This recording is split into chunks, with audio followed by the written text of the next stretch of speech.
Hello. Hello. Okay. We've got some intense astrological energy going on right now. So intense that I haven't quite known how to talk about it.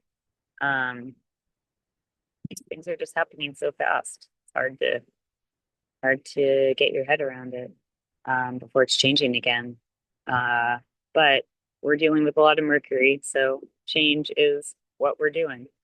We're dealing with a lot of Uranus, so change is what we're doing.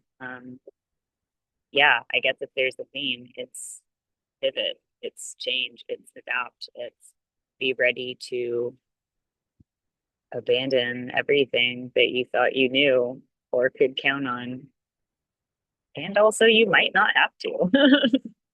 I think it's like have a backup plan and a backup plan for your backup plan. Um, and you may not need to use any of them, but be prepared. I think that's a good way to approach the season that we're in. Um, yeah, I've also been through a lot of personal change. I just moved to Ireland, which is my ancestral lands. I'm going to be starting college in the fall again after 25 years, which was really fun. Um, and I've really been, yeah, just trying to like connect with the place and the spirits of the place.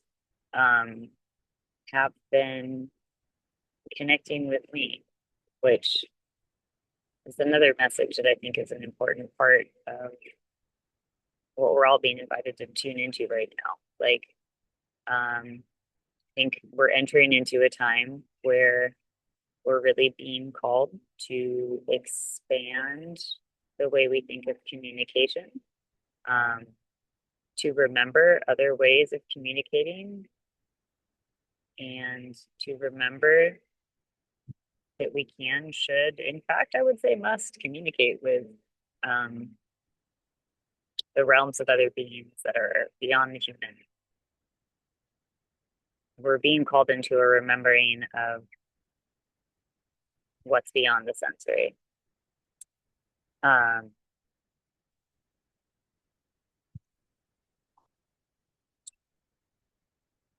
and we have scientific evidence coming out for this if you need that. It's very interesting. Yeah, there's people studying consciousness who are perhaps like more recently kind of publishing papers and things like that, like Michael Levin, um, who, yeah, like basically are kind of just coming up with new ways of approaching things that people like Rupert Sheldrake have been saying for decades, which is that beings communicate with each other and share memory, not in meat computers in their heads, but in morphic fields that exist, kind of on top of this realm, on top of this physical world. Um, they communicate through means that are, energetic, telepathic, if you will, that are not speaking, that are not writing, that are not even making sounds of any kind, that are more, yeah, energetic, sensory, um, subtly perceptive. Um, and yeah, these are coming out as kind of big scientific revelations when it's like, well, not only have other people been already saying this for a very long time, but um, basically every indigenous culture, every ancient culture ever has has been aware of this forever. But that's good that we're all getting on the same page now. That was a huge tangent, but not really. Mercury is also tangents, and Mercury is in retrograde. So we're gonna take the scenic route today. Um, we are in the Trisena of Nodal in the Maya calendar, the ceremonial calendar, which means we are in 13 days right now of the Trisena of the mind. It is a very mercurial theme. Um, it is to do with communication. It is to do with knowing and knowledge. My teacher says it's the Nodal of like the genius, the intellectual genius. Nodal just means archetype, basically, or like a sign. in other forms of astrology would be kind of akin to a Nodal. Um, yeah, it's like the mind, but also the universal mind. Uh, it's knowledge, but it's also knowledge that's not just learned in books. Again, these things that are felt, that are sensed, that are communicated. Um, it's ways of, I think that this period is part of a much longer invitation to, again, remember different ways of communicating, different ways of knowing. Um, I think we're being called into a time where it will happen eventually, I believe, but it might take a long time. But where different knowledges and practices and ways of learning and teaching will eventually be, you know, remembered by the mainstream, by the majority of people to be equally legitimate, equally valid, if not more so than book learning and academic learning, than scientific theories that were never supposed to be more than questions, but have become enshrined as facts that cannot be changed, as immovable objects instead of just our best guess at the time. You know, science was always spiritual in the beginning. Um, it was just questioning, it was just inquiry, it was just observing things in your environment, observing how they correlated with other patterns within and without, and tracking those and testing what happens if we take certain actions at certain times in certain places.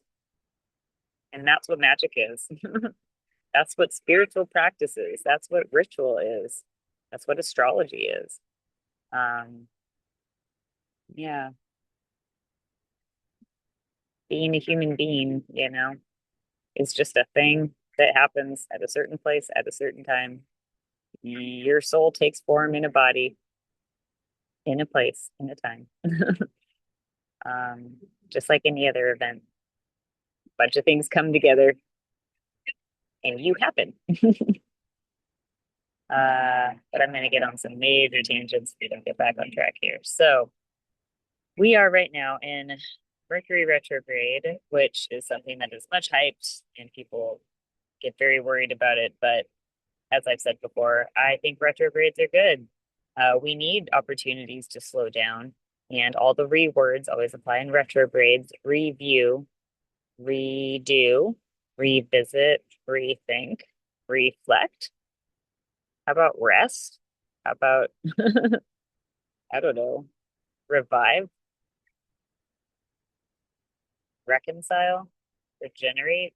All of these things are invitations during this time. And we need to do that, you know? We, if we are in capitalist cultures, we are fed this myth that we must always be producing, always be driving forward, always be doing, and that is not only impossible, will wreck your body, but yeah, it's not healthy. It's not even realistic. So, uh, yeah, we are also so there's different phases of Mercury retrograde, and as I've talked about before, all the personal planets, which is the ones close to Earth, Mars, Venus, Mercury, the luminaries, um, they all have multiple phases. Uh, and I wrote about this in my most recent post, but essentially, uh, they wear different drag at different times. They present different personalities, just like all of us. They are fluid. They are not fixed. And when Venus is in her morning star phase, she actually looks a little bit more like Mars. She's more aggressive. She's even warlike. She's dominating. She gets what she wants. When Venus is in her evening phase, though, that's a little bit more of the stereotypical Venus, perhaps the sensual, slow, pleasure, indulgence, bubble baths and chocolate, Venus.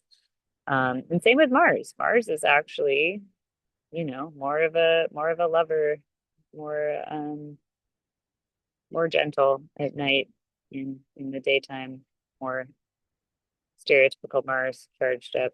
So uh, Mercury, though, has four different phases because Mercury is a helatrans. Mercury is, you know, Hermes, the hermaphrodite, the most fluid.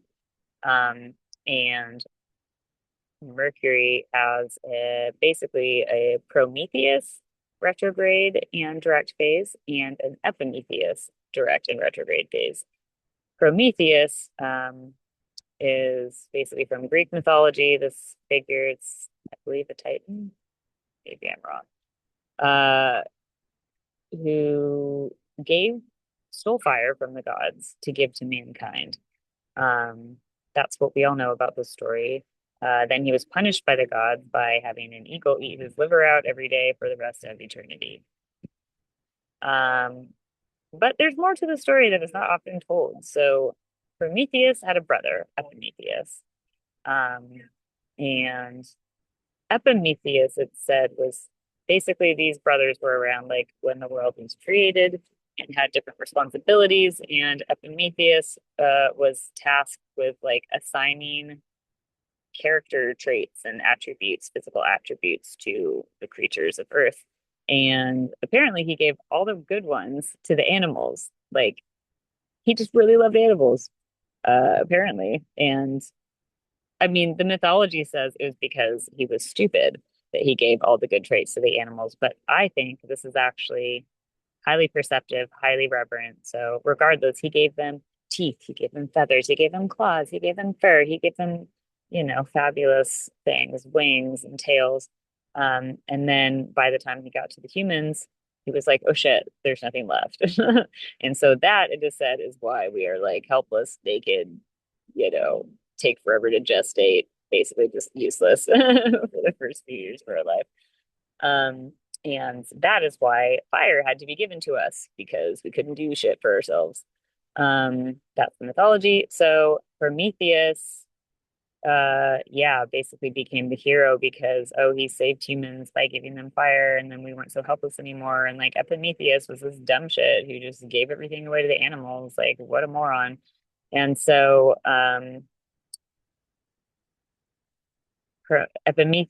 Prometheus was punished as noted. Epimetheus was punished by having Pandora sent to him to be his bride, um, bringing that old box of hers that they opened together and unleashed all of the evils of humanity upon the world. But Pandora, of course, got most of the blame for that because she was a femme person. So that's how that story turned out. But I suggest a reframing. So part of the story they don't tell as well is that this whole kind of like feud with the gods actually got started when Prometheus gave basically a shitty offering to Zeus. Like he didn't give him the good parts of the animal, and Zeus was pissed, and kind of conflicts started escalating. So it's very important to make offerings. Every traditional indigenous culture knows this. Every circle that I've sat in, every tradition I've learned from, every teacher I've learned from stresses this, that it's like you have to take your offerings seriously and you have to give good ones to whatever beings you want to call upon, whether it's planets, deities, animal spirits. If you're just giving them things that you don't really want anyways, it doesn't mean anything, right? So you should give them the stuff that you want for yourself. You should give them food off your own plate and, beverages out of your own cup, fresh, clean water and nice, fresh flowers and, you know, good things, pretty crystals, nice trinkets, things, sweet smelling incense and all that jazz. Um, so really Prometheus was in the wrong there, in my opinion, because if you make a poor offering, you should expect poor treatment in return. And yeah, like it doesn't even have to be abundant. I mean, you give whatever you have. That's also part of reciprocity and, you know, traditions that respect the land and respect limited resources. And just like nice people in general. I will say that since I've gotten to Ireland, I've been welcomed with so much generosity, and so many people have just helped me as I'm currently struggling with resources and trying to get established. And the number of times people have said, I have it right now, so let me share it with you, just like makes me cry. Like it's so beautiful. And that is what I strive to provide as well. When I have it, I will give it back. And I give back what I have now. And we do our best. So, um, and another important part of the story is that, like, Epimetheus, that wasn't stupid to give all the good traits to the animals. Like, the animals are our ancestors. And I don't want to attempt to tell the Aboriginal Dreamtime story because I don't really know it and I don't claim to be an expert on that, but like I have read it, and what I took away from it that I remembered that I do remember is that they speak of the animals as being our ancestors. And we know this from, if you want to go there, right? Like the evolutionary fossil record, like animals came before we did. Like we evolved out of them. Like we know that. Um, well, we know that, right? As much as we know anything. Um, but fossil record suggests that we evolved out of animals. Um, and and they are our ancestors. And when you think of it that way, and we are meant to respect our ancestors. And in a culture like capitalism that values youth and eternal youth and things being new and young and fresh forever, like that is not possible. And it's disrespectful. And I think we are seeing the results of that kind of attitude now with the climate catastrophe, with the destruction upon the earth, with the chaos in our systems and our societies. Like that's what we get. You have to honor your ancestors. And that doesn't mean that like you condone their behavior. Obviously, a lot of our ancestors were like fucking colonialists and genocidaires and like rapists and horrible committed horrible atrocities upon the world. But you find the ancestors that did honor the earth and other humans in ancient ways, and we appeal to them, and then we do work. It's our responsibility to do work on behalf of the ancestors that were not healed, that did commit the atrocities, and we can, in this lifetime, right the balance, right the scales.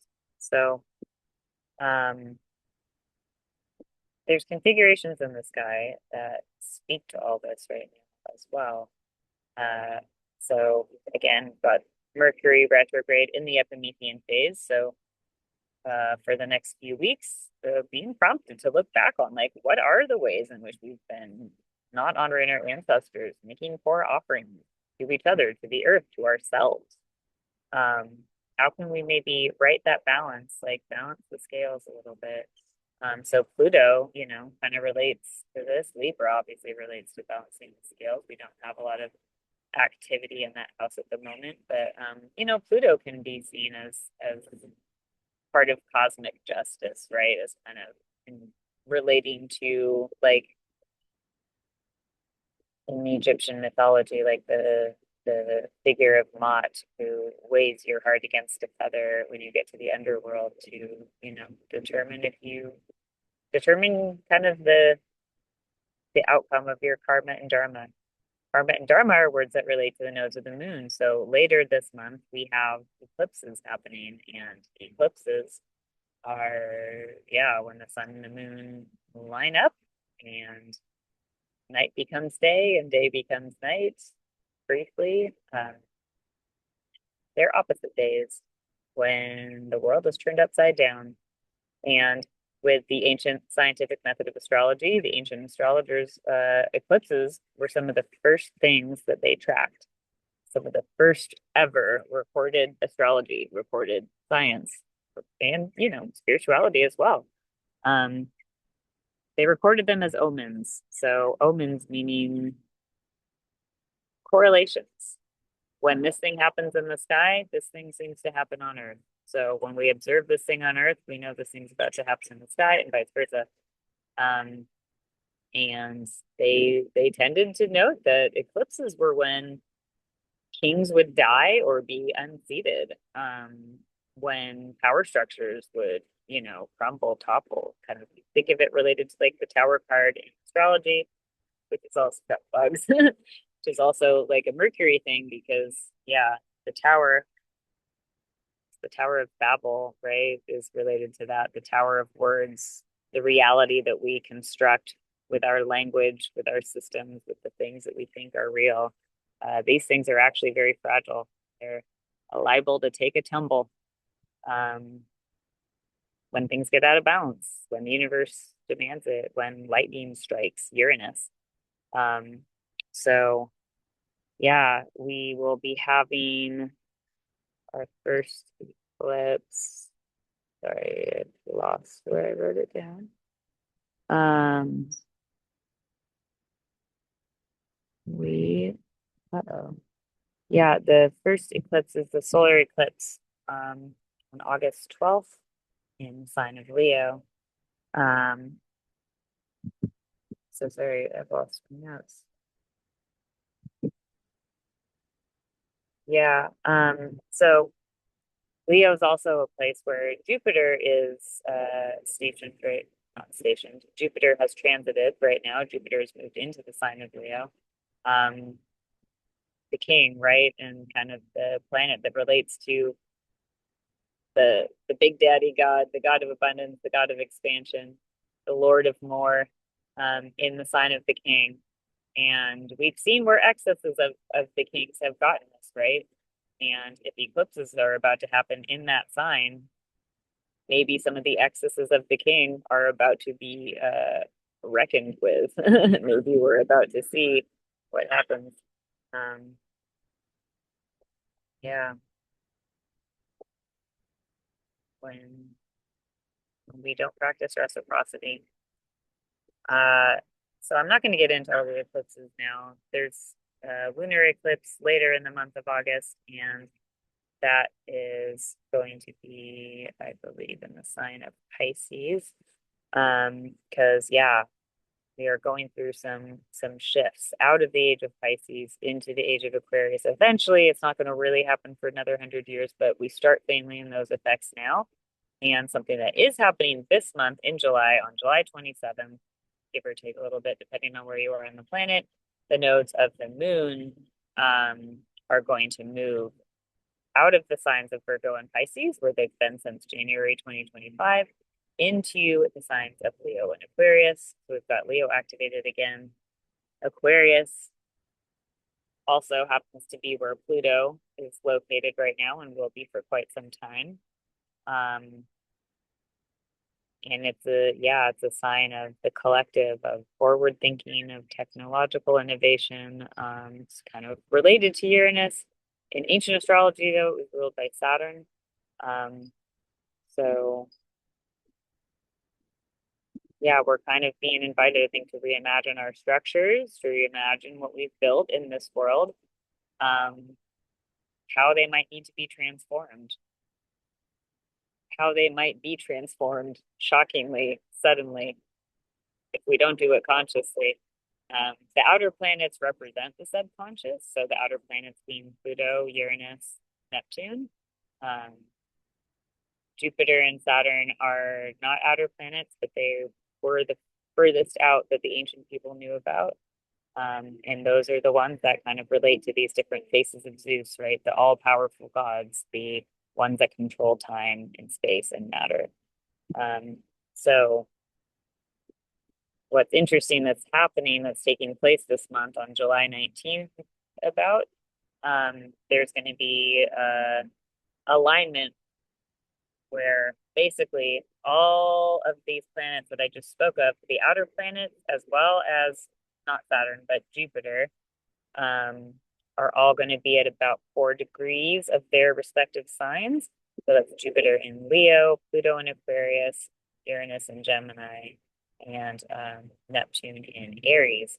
And they're, yeah, all going to be at about 4 degrees. So this means they are forming trines, they are forming flowing aspects with each other. Trines, people think of them as always being good or positive. All it means is that the energy is flowing easily. So if it's shocking revelations, if it's revolution and disruption, that's going to flow. If it is some really, positive breakthroughs, that's gonna flow. If it's some really challenging energy, I mean, let's be real, it's gonna be all these things, right? And it's gonna be different things to different people. I happen to think that there's a lot of potential for this to be really positive for the people that the structures haven't been working for, that the systems haven't been working for. Like, there is a lot of energy right now. Again, a lot of Uranian, Aquarian, disruptive energy, a lot of questioning the status quo, looking back on the stories we've been told and saying, are these real or are these Neptune illusions? Mercury, have we had some tricks pulled on this? Like, yeah, Uranus is a planet, again, of shock and surprise, of the lightning strike, of the sudden revelation. It's a planet related to astrology. It's related to the esoteric realms. It's very related, I believe, to, gender nonconformity and different types of relationships, different ways of expressing and embodying. Like, what if the form wasn't what we thought it was? I think is a big part of this. What if knowledge wasn't what we thought it was? What if there were other forms of life and, yeah, ways of knowing, being, doing, existing that were different than what we've been told our whole lives? It's not a what if to me, but um, yeah, but those who the system has been working for, or those who just, you know, are really attached to it and don't see a way out of it, are going to struggle. People are going to struggle, period. I mean, even if the system hasn't been working for us, even if we want a way out and to things to be different, this is the only structure most of us have known. This is the only home we've known. Even though, as my Buddhist teacher Lama Rod Owen says, this earth is not my home. This body is not my home, but it's the only one I've known. um, so changing any of that, even if it gets us to a more free place, a more true place, a more liberated place, uh, there's going to be some bumps on the road. There's going to be some pain along the way. But if we remember, that the other realms want to communicate with us. Call them whatever you want. The planetary energies, the gods, the deities, the archetypes, the spirits, the animal guides, the dead, the people that we've lost in this lifetime. They're not there in the same way, and the new structures won't be there in the same way, and our interactions with all of these changes, things are going to be different. It's not the same, and it would be bypassing to act like it's going to be fine. It's just changing, no big deal. It's like, well, we have to grieve that those people aren't here in bodies anymore, that these structures are not working, that these dreams we were promised are not going to ever come true, that these lives we were promised are never going to materialize, that things are not equal, things are not fair, and we cannot make them that way by willpower. Those are things that need to be grieved, and that's pain that needs to be felt. But there's a lot of potential for things to change if we can do that. So lots of activity in the sign of Gemini right now. We've got Mars and Uranus in Gemini. We've also got Aldebaran, fixed star, and another fixed star called Betelgeuse. Yes, Betelgeuse. It's probably pronounced differently. Really Greek, something wet. Nice. But yeah, essentially it's pronounced similar to Betelgeuse. These are all in the sign of Gemini. Again, the sign of related most to the collective, to change, to communication, Mercury ruled sign. And Betelgeuse has to do with the Osiris myth, this kind of idea of resurrection, right? If we kill what we've known in order for something better to be resurrected, maybe. I don't know. I mean, the death is painful. Like, Osiris got cut into a million pieces and scattered all over the earth. That probably wasn't fun. And there's also something to be said, like Aldebaran, sorry, not Aldebaran, the decan that Betelgeuse is in, the third decan of Gemini, is kind of related to this concept of mutability. Well, they all are. Okay, sorry. I was about to say something that wasn't entirely accurate, and I'm actually going to say that for a third time. But essentially, so if we think about trying to put things back together, trying to resurrect things that are lost, that are dead, this is where I want to go with it.